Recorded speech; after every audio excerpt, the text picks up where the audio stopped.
So why are most people dumb? Tell me. Or why do you like my high ceiling theory?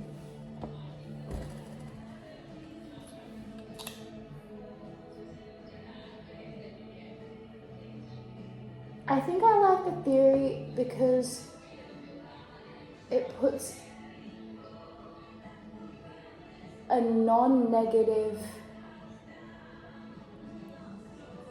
like definition to a concept that is otherwise saying some people are just dumb, and I sound really arrogant.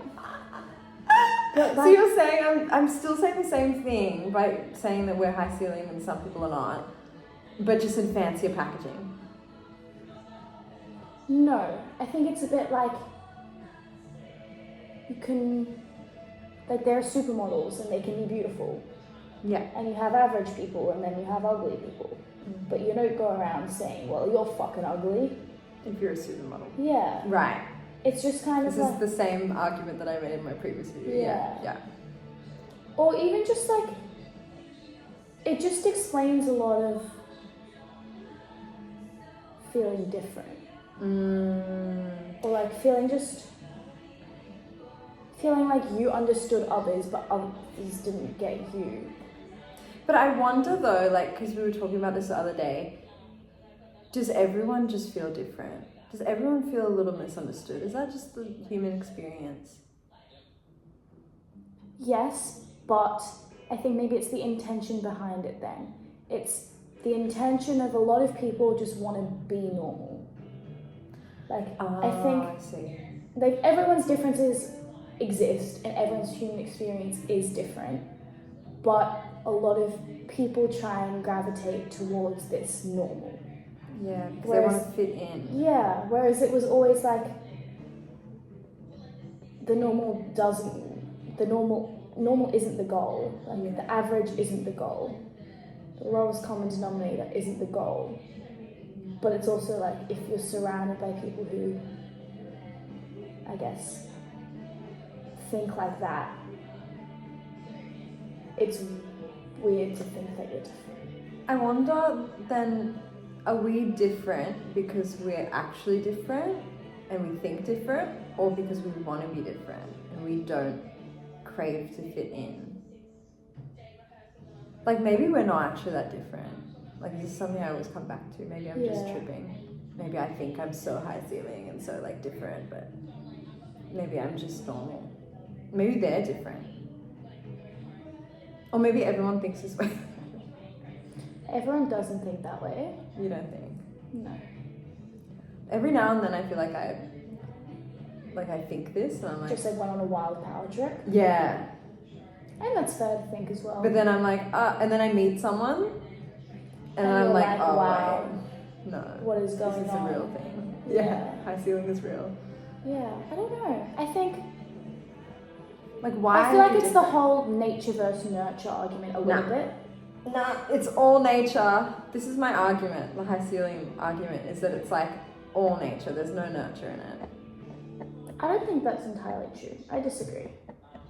You think it's genetic? No, Maybe it skips a generation. I think some of it's nurture. No. Because this is the other thing I was saying in my other video, is that I know people who have grown up with terrible traumas that have had a lot of life experience that are high ceiling, and then the easy thing to do is to be like, oh, they are that way because of everything they've been through. But then I've also known people that have gone through nothing and who are more high ceiling than, say, their brothers and sisters that have also gone through nothing. And then the easy thing to do is to say they've had a great upbringing, so they actually have the emotional safety and space and capacity to think deeper because they're not worrying about their immediate survival needs. I understand that, but I also think that's like you're trying to make it black and white, and it's not. I'm just saying that I don't think nurture. I disagree, because I 100% would not be as high ceiling as I was if it weren't for my parents. The fact that I grew up in a household were asking questions and reading books, and curiosity was like the number one most important trait to have. The fact that dinner table arguments would become arguments because people were so passionate about their point of view. But I also have seen other friends who've had the opposite experience where they're not allowed to question. They come from a very strict, unprogressive, unopen upbringing, and that has actually fueled their curiosity more, and they've become more high ceiling because of it. Do you know what I mean? That's what I'm saying. That's it's a nurture. Still nurture. But that no. Okay, this is where I still go against it, because that's got nothing to do with the upbringing or the the nurture. It's everything to do with the fact that you you as a high ceiling person convert meaning out of any of the experiences you're given, whether it's good experience or bad experiences, which is why I keep going back to my definition, which is high ceiling equals your capacity to extract meaning from experience. So it's like, it's an innate, like, meaning appetite. It's like an innate conversion thing. You're like constantly converting anything. Like, you could be given apples or oranges, but you'll convert it into meaning and then grow and think deeply and like, do you know what I mean? I just disagree slightly. Okay, keep going. Because say like, I was listening to this podcast about like iPad babies. Yeah. And they actually described it really well as a way of like, this iPad baby is like the clown mother. Like, it's just this pretty much parent that just gives constant entertainment, like a clown. Okay. And talking about like, obviously the detriments to little kids having access to the internet and just watching like dumb stuff that's not helping them learn and is instead like stagnating their ability to develop cognitively and behaviorally. And hence we have literally like roid-raged babies.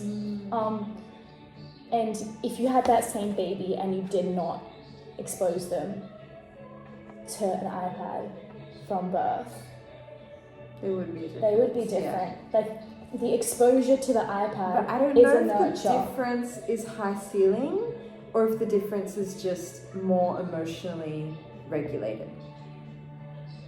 Because I know people who are really emotionally regulated, who've had a really clean, safe upbringing and like great parenting, but they have this openness, which I would put is more akin to like consciousness, like being really present and connected to their realities, but they're not high ceiling. They can't have a conversation like this. It's like my grandma.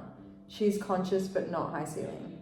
Okay. Like, you feel like she's really like immersed within her reality. She controls her life. She doesn't let life control her. Like, these are people who are very conscious and intentional with their life choices, but they're not deep thinkers. They might experience deeply. Maybe that's what being conscious is. Like, they're like involved. They're active participants within their reality and within their experience. They feel deeply, but we think deeply. And it's like, why? I was just thinking, why? Yeah.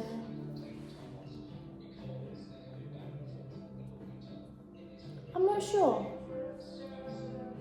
But I think what's interesting is like, with the rise of the internet and like the homogenization of thought, like Hasn't that always been there though? but not to the extent. Okay, yeah. Because if you live on an island, like, you don't have contact with the outside world. But if you live on an island, you're more likely to want to fit in because you need, like, the social survival is imperative to your actual survival, whereas in a globalized society that we live in, it's like, I don't have to be nice. I could be rude to my barista, like, at that cafe, because I just never have to go to that cafe again. I mean, that's what I was kind of going of like, does that mean that anything, everyone that's high ceiling happens to be like counter-positioned? Like, are they the counterculture of like internet culture? Yeah, because we are always like the counterculture, aren't we? That's what I'm thinking. Like, yeah, you're so right. Or like, I've always been against, like, if there's like a minority stance, I'm usually the minority stance. Like, I always go, like I naturally rebel against whatever is said. Yeah. That's, I'm just trying to like, and is it like more obvious now than ever before?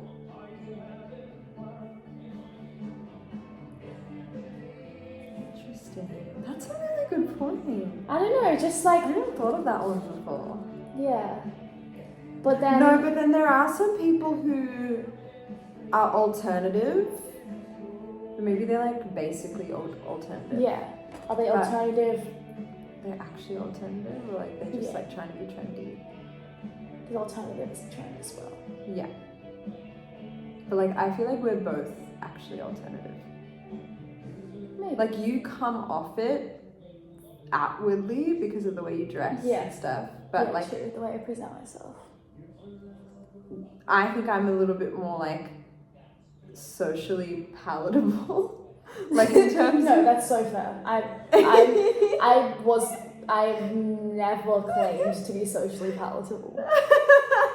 I'm probably not. That's the truth, and that's okay. And actually she's so fine with that. I'm so fine with that.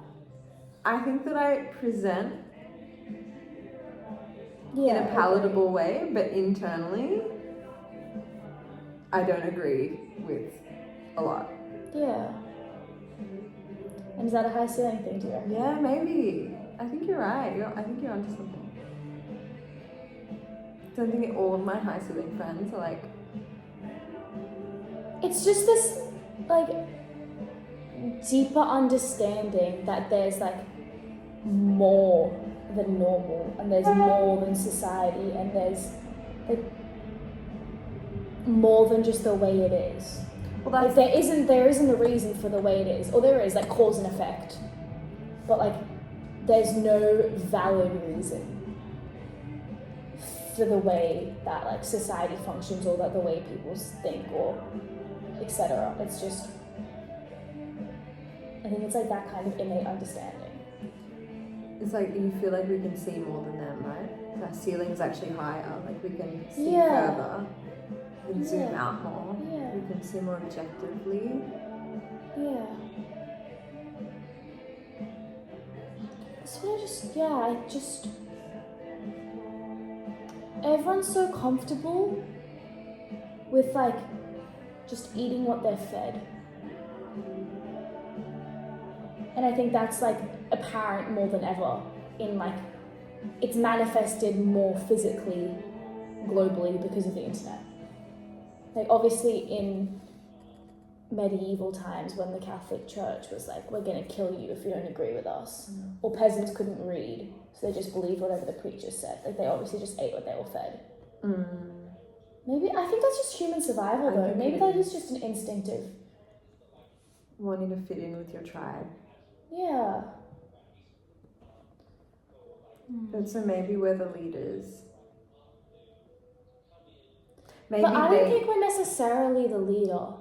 I don't think every leader's high ceiling. I don't think. That's a good point. I also think the definition of leader is very ambiguous. And also like the prime minister is obviously like the leader of a country, but are they actually a leader? I mean, that's up for debate. Yeah. And then I also think that it also plays into the whole thing of everyone's on a different agenda. So. Just because you're high ceiling doesn't mean you're a good person. Yeah, of course. You reckon Hitler was high ceiling? But like bad high ceiling? I reckon he was super zoomed out. I think so. So zoomed out that he was detached, maybe. Yeah, Detached I from mean, like the reality of what he was doing. For sure. Not for sure. So maybe we're just high in narcissism and neuroticism. I freak myself out sometimes because I'm like, fuck, I'm so detached.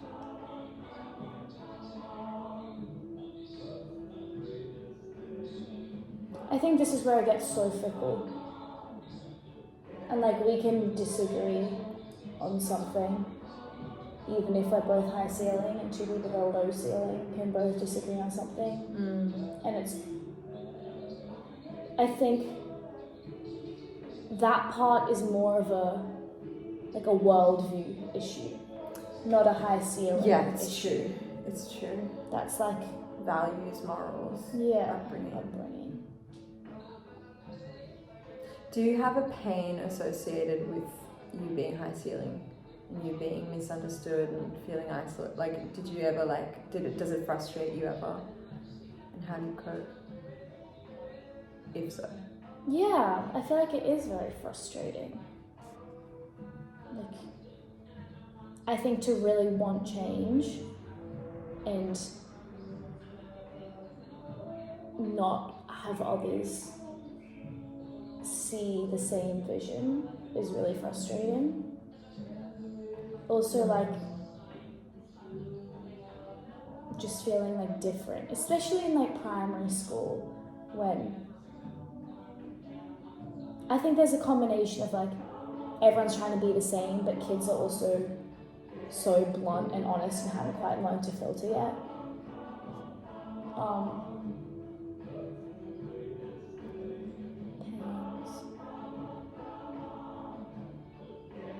Like, I think for me, I get really frustrated at people because I have an innate love for people. I'm an extrovert and I really want to connect with people. Yeah.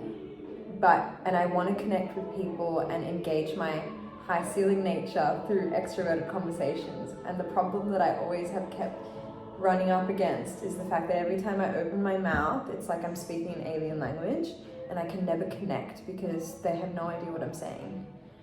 And I get frustrated at them because I'm sitting here believing in everyone's potential and I'm here with my hammer trying to smash down these walls and smash down the ceilings, and the ceilings aren't budging. And then I went on this date with that guy who was introverted high ceiling, and he was talking about how he self-satiates his needs because he's introverted, so he doesn't need to talk about his deep thoughts. He can satiate it through his like love for reading and journaling and thinking inside his head. He doesn't. But I'm more like you.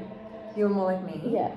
And so then he was like to me, he was like, the difference between me and you is when I feel the wall, I go up to the wall, but when I feel it, I stop there and I respect the wall and I accept them as they are, and I don't go to like smash people. I don't know though. I feel like I have an issue with that as well, because if someone is never ever pushed, they're never ever gonna learn, they're never ever gonna grow. Like, you have to be pushed to be able to see something a different way, or like to change your way of thinking. Okay, well, let me ask you a question then, with that in mind. How many people do you actually think that you're changing by being high ceiling and pushing them? Like, do you think these people even have capacity to change? Like, why should we sacrifice a part of ourselves and our energy to try and push people that might not actually have the Because they might. capacity? I don't think there is ever a quantifiable way of knowing. Yeah. And the chance, the probability that there might be means that you But doesn't it make you tired? Because me with my little hammer, trying to smash people's ceilings for like years and I just get so tired and I lose hope in people because I'm receiving the feedback that people never change, because I'm here and I'm betting on that tiny probability that they might, and it just never works out. And then I get frustrated, then I start to resent people, and then I start to develop a complex that I'm better than them. Yeah. Because I'm like, well, fine, if you won't accept me, then I won't accept you, and I'm just going to sit here on my high horse and claim that I'm intellectually superior. And then that's like a dangerous... I don't think you're claiming that you're intellectually superior necessarily, but superior some way. In depth, yeah. I don't know, but then somehow, like, change does happen. If that was really true... Does it though? Because I was thinking about this with all the research I've been doing into history. I feel like it just repeats itself in glorified new technologies. Like, I don't think we've changed. Like, our need for power, just like the human condition, grief, like all of these things are the same. We just have cars now. I have had a primary school, secondary school, and will have a tertiary education, and I will be able to go into a job in STEM. Like, I do not, just because I was born a girl, have to bind my feet. I do not have to stop school in grade 4. I do not have to just become a mother. Yeah. Like, I get where you're coming from, and history does repeat itself, and I think... But isn't that just a technological advancement? How? Like, I don't okay, do you actually think that we have... I actually do believe this, so I'm contradicting myself by playing devil's advocate, but That's all right. do you believe that our society now is the best it's ever been compared to any other point in history? Like, are we actually making improvement, or is it just like... Not right now, fuck no, we're going guise? backwards right now. That's what I mean, like... But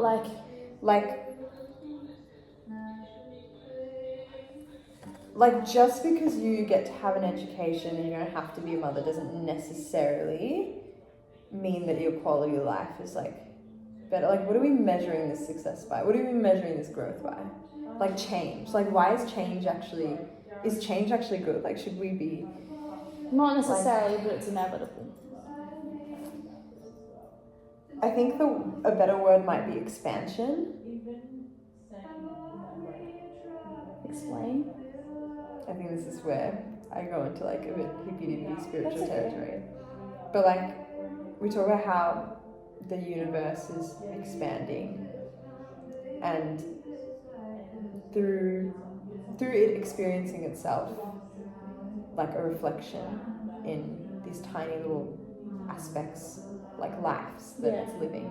It's trying to experience itself through every single angle possible in order to understand itself. And that's an expansion process. So like consciousness coming into consciousness. And we're all mini consciousnesses coming into consciousness. Yeah. So if we accept that that's like the goal of the universe and the reality that we live in, then expansion is the goal. But I guess expansion can't be defined by like material societal expansion, because like just because we've got a car now as opposed to like a horse and carriage doesn't necessarily mean that like our consciousness is expanding. And I think that's what I'm trying to say, is like you're like focused on like the change of like the world, and I'm like, yeah, but the mental condition is still the same, like the consciousness is still the same. Well, arguably humans are not the best forms of consciousness to fully awaken the consciousness of the universe. Who is that? Like artificial intelligence. I agree. I had this realization the other day. Yeah. It freaked me out. Yeah. I'm going to give you a book. It's pretty short, but it's about this whole concept of like how if like the universe's ultimate goal is to become fully conscious of itself, humans are far too fickle, like earthbound and pathetic, like frankly, to be able to explore anything. Like, yes. And he argues like the author, I can't remember his name, James, no, that was the other book. Anyway, argues that like, yeah, the chances that we are the only life form is high. I think it's also like